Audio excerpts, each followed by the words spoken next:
Welcome, Rabbi, to our Wednesday night shiur. Parashat Toledot, Rosh Chodesh Kislev. Rosh Chodesh Kislev is the Chodesh of Chanukah. Chanukah is the only Jewish holiday to take place after the 15th day of the month. All Jewish holidays happen smack in the middle of the month. 15, 14, Sivan is the 6th of Shavuot is the 6th of Sivan. Chanukah happens all the way at the end of the month of Kislev, 25th of Kislev. It's also the most recent holiday. Also, chronologically, correct. It's the last one that happened. Right. 25th of Kislev. And the reason is, the Zohar Kadosh says, the Tikkunei Zohar, Tikkun Samech Tet, it says, a person who's born on the first 14 days of the month, his mazal is high. His mazal is big. Why is his mazal big? Because that's when the moon gets bigger and bigger and bigger and bigger and bigger. A person who's born in the last 14 days of the month, his mazal is not so high. He has issues in his mazal. Why? Because the moon is going smaller, and smaller. What happens in the middle of the month? In the middle of the month, he's going to be half and half. Sometimes like this, sometimes like that. So Hashem gave all the holidays of the Jewish people were right in the middle. Why in the middle? To tell you the Jewish people are not always high and they're not always low. We're 50-50. But what about Chanukah? Chanukah comes all the way at the end. Why at the end? To show you that even when a person thinks he's all the way down there, all he has to do is find that small light, that small flicker, that last barrel of oil to light up his neshama. Just one small thing about the Chodesh Kislev. Chodesh Kislev is a very powerful month because the configuration, if I'm not mistaken, of God's name of Chodesh Kislev is Vav, Yud, and a Hey and a Hey. If I'm not mistaken. What does that mean? The letters Vav and Yud represent the male letters of God's name. The Zcharim. So in the month of Kislev, the Vav and the Yud come first in God's name, representing an immense shefa in this month. An immense shefa.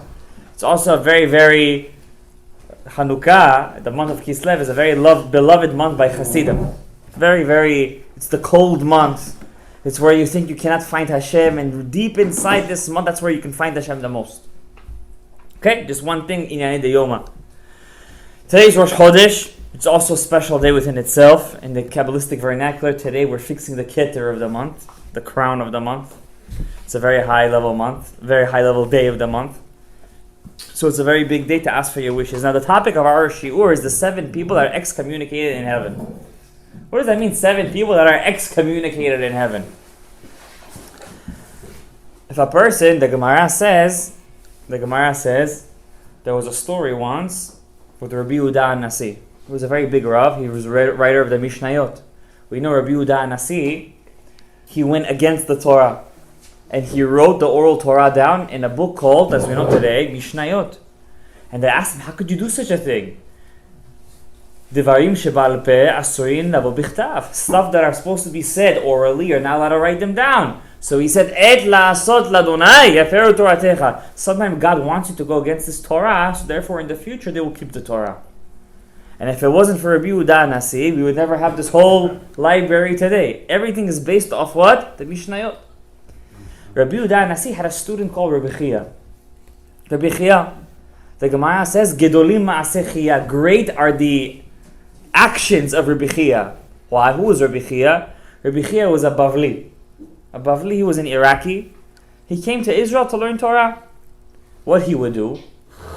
He used to take deers, slaughter them, give the meat out to poor people, then take the skin, make out of the skin cloth, paper, parchment, and then he used to take the feathers of chickens, make quills, and used to write down all the Torah on them. And he would go from city to city and he would gather all the kids. To one kid he would teach Sefer Bereshit. To other kid he would teach Sefer Shemot. To other kid Vayikra. To other kid Bamidbar. To kid Devarim. Say, when you guys are all done, teach each other. Then he would go to the next town, teach one kid Mishnayot Brachot. The other kid Mishnayot Megillah. Like this he used to teach every single day. Not everybody teach one another. And like this, the Gemara says he caused the Torah not to be forgotten from Am Yisrael. Gedolim ma'aseh chiyah. The Gemara says there was one student in the time of the Amoraim, he decided he wanted to see Rabbi Chia in his death.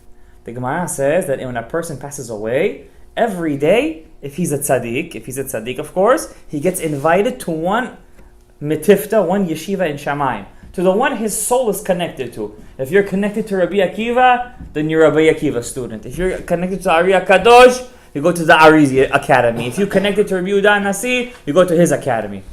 So the Chachamim, when they go up, when they're invited, they go on chairs, like a flying chariots. The Gemara says, who holds the chariots? Angels. So this student, he was a very big tzaddik, and he would go to the grave. He would go and see how the tzaddikim's chairs would fly up in flying chariots to the academies. Amazing. The Gemara tells him that one day, the Gemara says that one day he wanted to see Rabbi Chia's chair, and they told him from Shamayim, you cannot see his chair. The only one you can't see, you can see Moshe Rabbeinu, Yoshua Binu, Rabbi Akiva, Rabbi Eliezer, you can see everyone, but you can't see Rabbi Chia. Why? Why can't you see Rabbi Chia? Because everyone goes up on chariots with angels. He's the only one, it flies by itself. So he said, that's the one I want to see. He said, that's the one you cannot see. That's the one I want to see. He was praying. At the end, he couldn't hold himself, and he peaked at the moment that Rabbi Chia's chair was being escorted to the academy in heaven. Right away, the Gemara says, 2 fiery bolts came out of his chair and hit him straight in the eyes. He woke up blind. Could not see. Couldn't learn Torah anymore. He goes to Rabbi Chia's grave and starts to pray over there. He says, Rabbi Chia, I didn't mean to gaze at your presence. I didn't mean. All my life I'm learning your Torah. Please give me my eyesight back.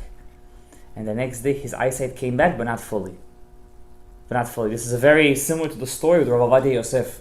Rav Ovadia Yosef, all of his life he was learning Torah, and back in the day you couldn't afford electricity. Back then, old Yerushalayim, they used to learn by the lamp in the middle of the night. And when you learn in the dark with a small lamp lighting, slowly your eyes get bad.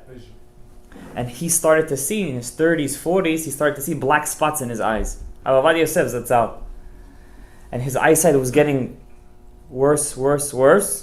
Eventually, he was about to lose his eyesight at all. Imagine Rav Ovadia without his eyesight, you wouldn't have all the Yabia Omer, Chazon Ovadia. He wrote it all in the end of his life, not in the beginning of his life. He wrote his first book in his 30s. When he wrote his first book, it was Halchot Pesach. Chazon Ovadia, Halchot Pesach. When he first came out with his book, you think all the Jewish people came to his book. Oh, Tzaddik Yesod Olam! They made him Mar Mimavet, Rav Ovadia says. They almost destroyed his spirit. They went against him. This guy doesn't know what he's talking about. The first Pesach, after he wrote his first book, his wife had to crush the matzah and pour it inside his mouth. That's how he didn't even have the spirit to eat matzah on Pesach. That's what they did to him. So his eyesight was waning. It was getting very bad. So he decided to go pray by the grave of Yosef Karo in Tzfat, the Bet Yosef. He went to the Bet Yosef's grave and he said, Mareinu Rabbeinu Bet Yosef. All my life, all I did was teach your Torah. I fought to keep your halachot. I made all the Sephardic women, instead of lighting candles, then say the bracha. First they say the bracha, then light the candles. Please light up my eyes again. And slowly his vision came back. But never fully. That's why he always had to wear those sunglasses. He always had to wear the sunglasses. So this story reminds me of the story with the one who saw Rebbe Chia's chariot, his chair, go up to Shamayim. The Gemara says, how come Rabbi Chia was such a great rabbi that only his chair would go up without an escort? It would go up by itself, which no other tzaddik had that, because he was the one rabbi. He didn't say, if I'm going to go out teach the kids, I'm going to lose time in the academy. I'm not going to learn. I'm not going to this. I'm not going to that. He's wasted his time, quote unquote, to teach the Jewish people Torah. That way the Torah will never be forgotten. And the Gemara says there was a machloket between Rabbi Chia and his friend Rabbi Hanina. They said, which one of us is greater? Your Torah or my Torah? Rabbi Hanina said, my Torah is greater. He said, why? If everybody would forget Torah right now, I'm so smart.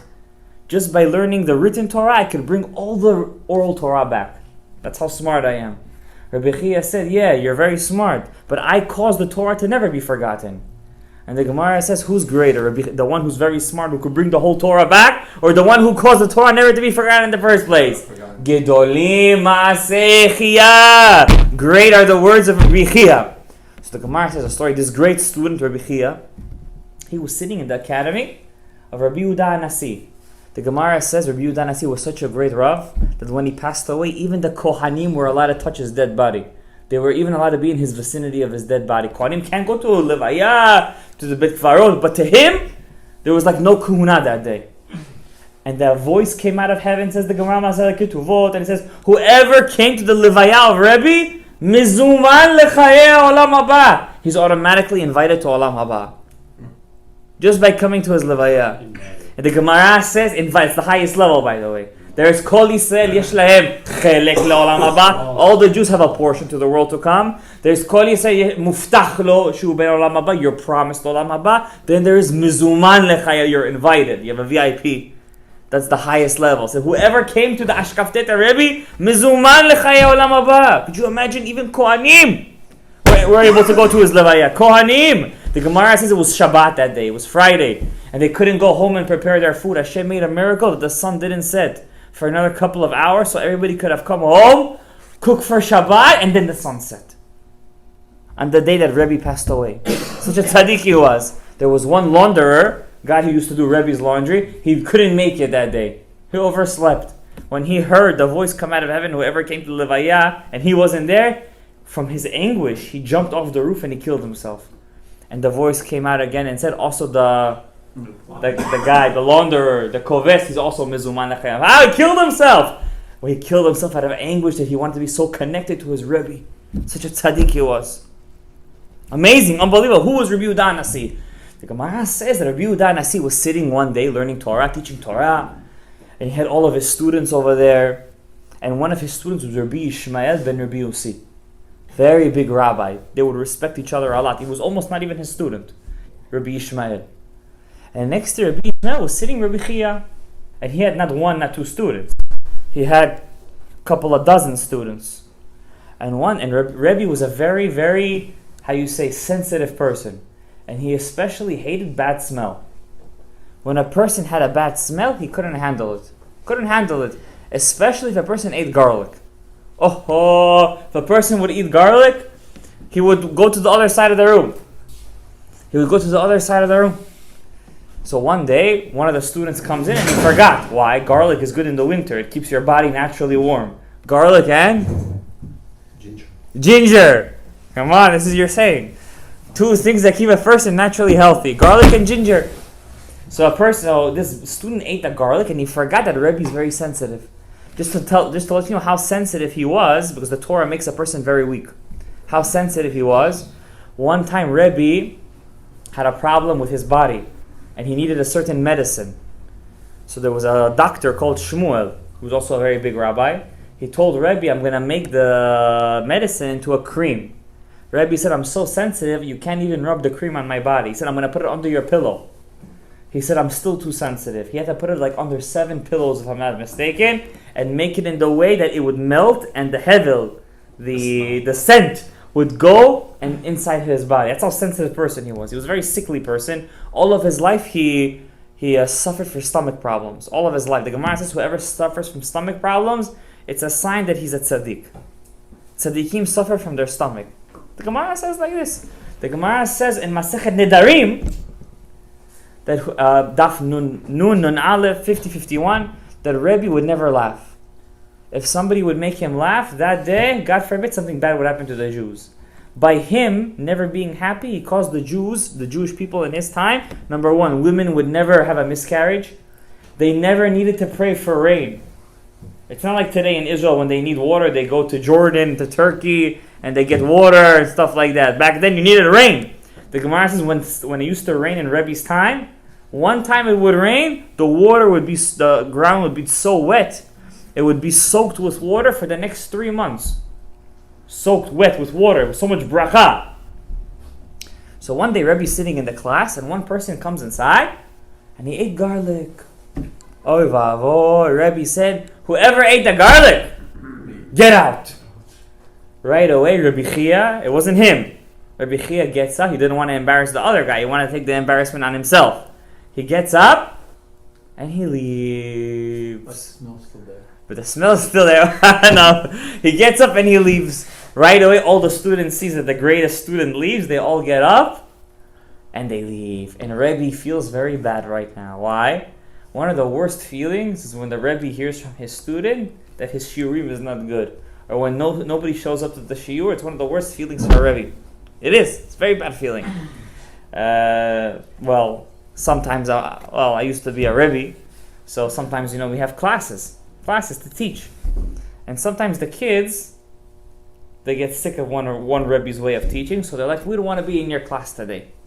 The Gemara says when Abaye would get instructions from his nurse, his mother, he would call her his mother, to do something that go shopping today. He couldn't learn the whole day. His mind was so into what he had to do, his daily regime, that he couldn't learn Torah that day. Because when a person learns Torah, it becomes very sensitive in his body. Very sensitive. Torah says you have to make yourself from fire into metal. Masechet Ta'anit. So everyone leaves and Rebbe feels very bad.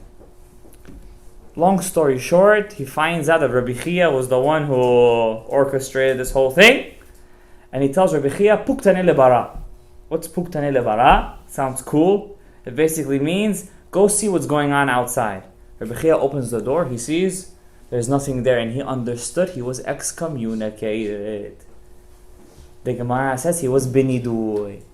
Back then, your Rebbe had the power to put you in excommunication. When your Rebbe tells you, get out, you couldn't see your Rebbe's face for 30 days. Right away, you get excommunicated. And if a person would die being excommunicated, chas v'shalom, it's very bad. They would have to stone his casket, a lot of stuff.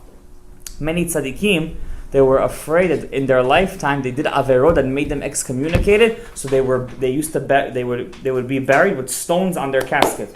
While they would carry the bed, they put the stone on their casket. If you go to the Rashash, Rabbi Shalom Sharabi, in Har 18, till today you see a very big stone to be buried. In his mind, he was a huge tzaddik.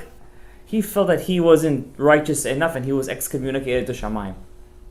Rabbi Chaim Sinvani, HaKadosh, the head of the Lamed Vav Tzadikim, when he passed away, he wrote specifically on his will, make sure nobody comes to my levaya. I only want 10 men so my kids should say Kaddish, and that's it. Because he felt like he was the head of the Lamed Vav Tzadikim, according to many, according to Mordechai Sharabi. Could you imagine such a thing? And we over here wishing that we're going to have millions of people in our levaya, we're going to be big tzadikim. Our vision of tzidkut is different. So we see Rabbi Chia, he was excommunicated, and we learn from this story when a person is excommunicated, for how long does the excommunication last? 30 days. Chas v'shalom. So the Gemara asks a question, is there something that we do that could cause our prayers to go unanswered? Is there a reason that a person prays and his tefillah are not answered? The Gemara says, when a person is minudeh, he's excommunicated, chas v'shalom, he's in nidui. His tefillot are not answered. Now you're still obligated to pray because you have a mitzvah.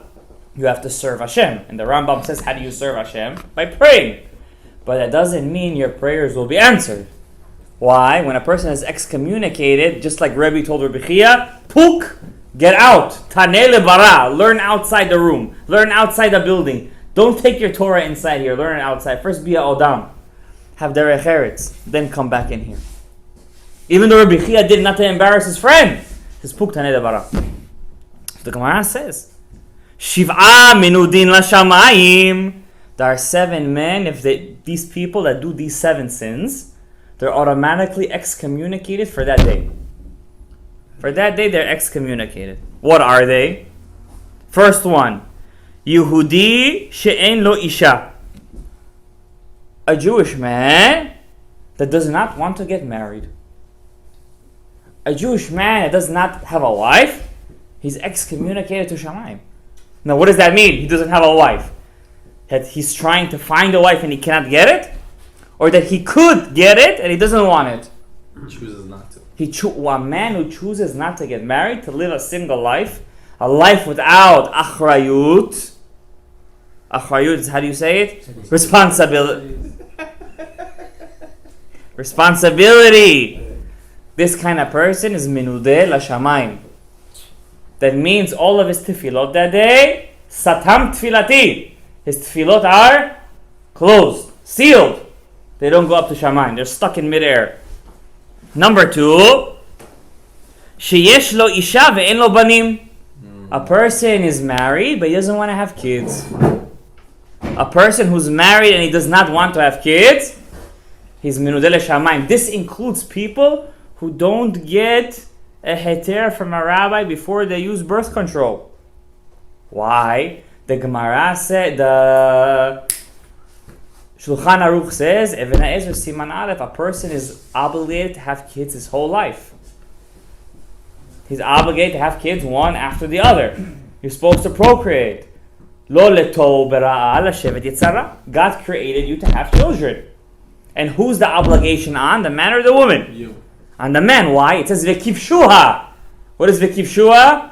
You have to conquer it. Who's the conqueror? The woman. Man or the woman? Hashtag me too. No, I'm kidding. Man or the woman? Who's the conqueror? The man. The man is the conqueror. Who has to have the kids? Who has to get married? The man. So a guy who doesn't get a heter to use birth control, what is he doing? He's minudeh l'shamayim. Next. Mi sheyesh lo banim, whoever has children, ve'ein megadlan letalmud Torah, but doesn't send them to yeshiva. A person who wants to save a quick buck, and instead of sending his kids to yeshiva, what does he send them to? Forest Hills High School. Minudeh l'shamayim. He's excommunicated to heaven. What does that mean? What's the big deal? I'm going to homeschool him. I'm going to teach him at home. What's the big deal? Many rabbis, they were homeschooled. Rabbi Yitzchak Zilber, he learned in public school, right? But his father taught him Torah at home. So what's the big deal? He came out a big tzaddik, Lamed Vav. One of the 30 book came out on him not recently. One of the 36 hidden tzaddikim, right? He was homeschooled. What's the big deal?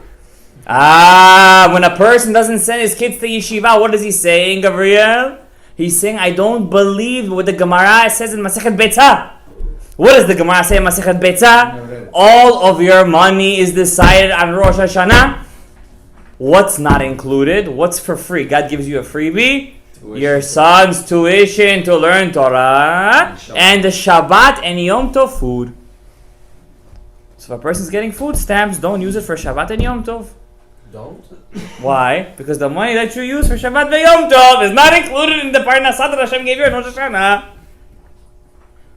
Pashut, no? Try explaining it to your wife. Next.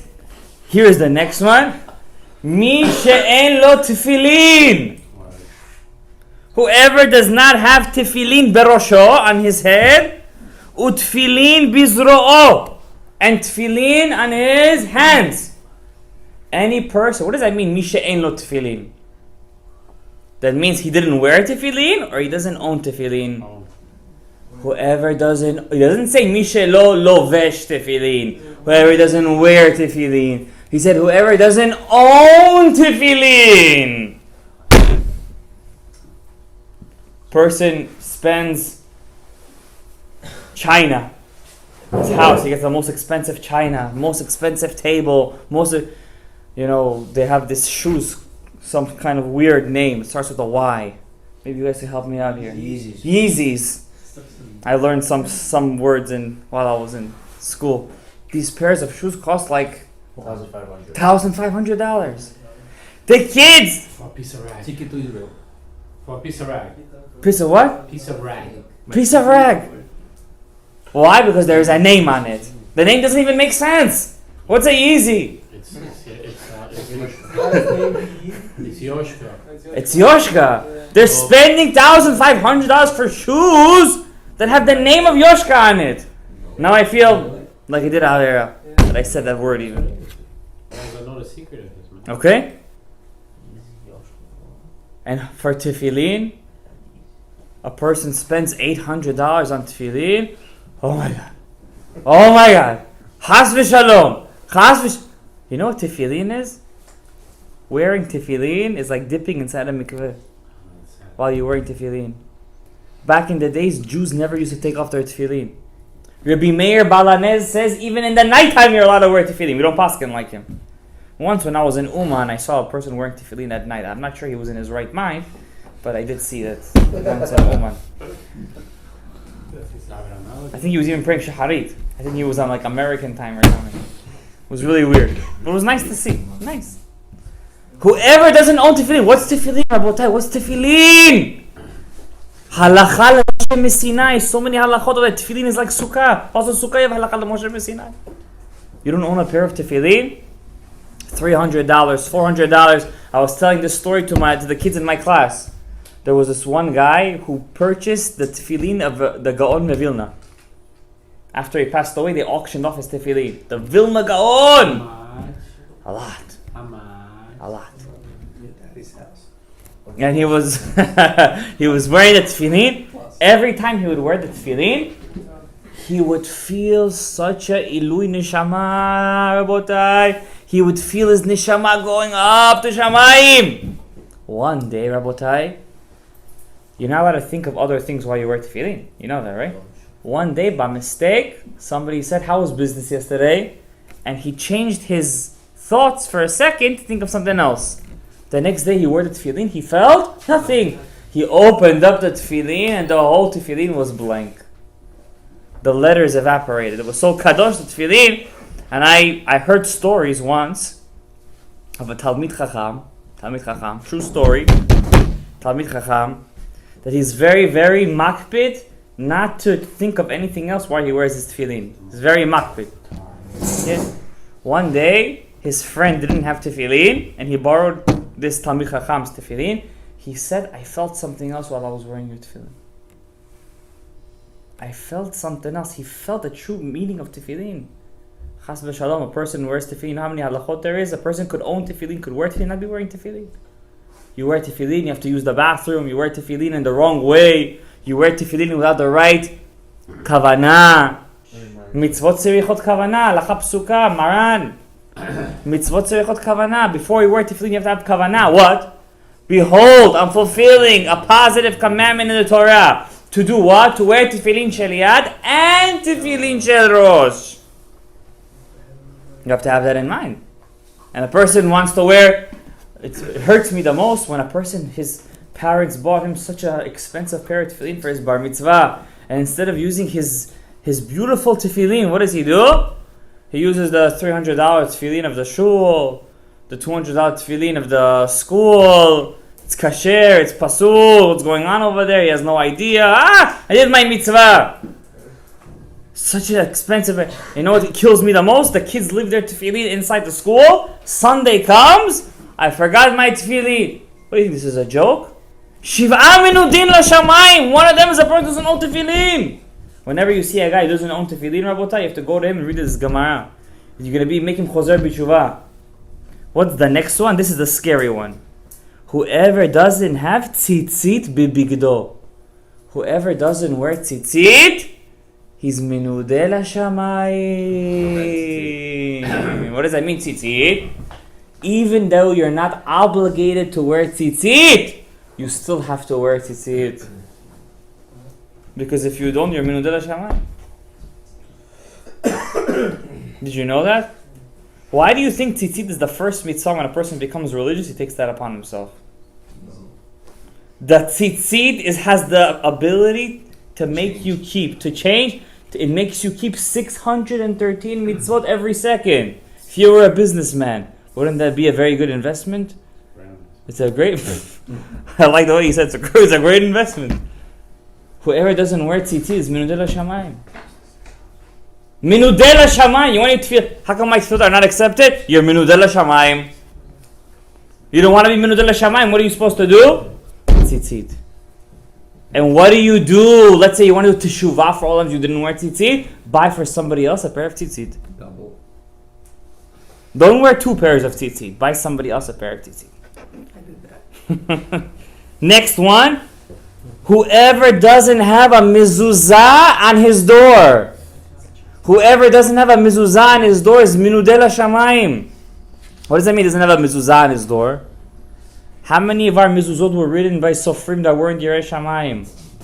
How many of our mezuzot are missing tagim? How many of our mezuzot are b'di'avad? Isn't it? Don't you owe it to yourself to buy the most kosher mezuzot? I'm gonna make my own mezuzot. You gotta make belina de bezrat Hashem. The next one is a very, very important one. It's the last one. Who's the last person who's menudel shamayim, Rabotai? Hamonea min alim meraglav. Whoever needs a new pair of shoes and he's too cheap to buy himself a new pair of shoes. No easies though. So no, you Don't say that. shoes. A person who doesn't, who needs a. Did you hear it? I need more. What's the connection? What's that connection? The Gemara says, sell whatever you have, Buy shoes. buy yourself a pair of shoes. Lama. Your shoes is your respect. Chacham. It's your respect, your shoes. Why? Person who doesn't have a pair of shoes, chas v'shalom, it's a very bad sign. Person who sees in his dream that he's not wearing shoes, it's a bad sign. But if you dream about it tonight, it doesn't count because I just put it inside your head. Okay? Person who doesn't have a pair of shoes in his dream, it's a bad sign. We have a special bracha every morning for a pair of shoes. We learned this together. What's the bracha? Sha'asa likol tzorki. Tzorki. Or some people say tzrachai. These are the 7 people are minudel shamayim. So we see from this Gemara, Rabotai, the most mundane things could, God forbid, make you minudel shamayim. So if you do all 7 of those, If you do all 7 of them, you're very minudeh, chas v'shalom. you're rich. Whoever doesn't have a pair of tefillin, get himself a pair of tefillin. Tzitzit, gives a pair of tzitzit. Mezuzah. Doesn't send his kids to yeshiva, send his kids to yeshiva. What? Because your own future is at stake. Baruch Adonai le'olam. Amen ve'amen.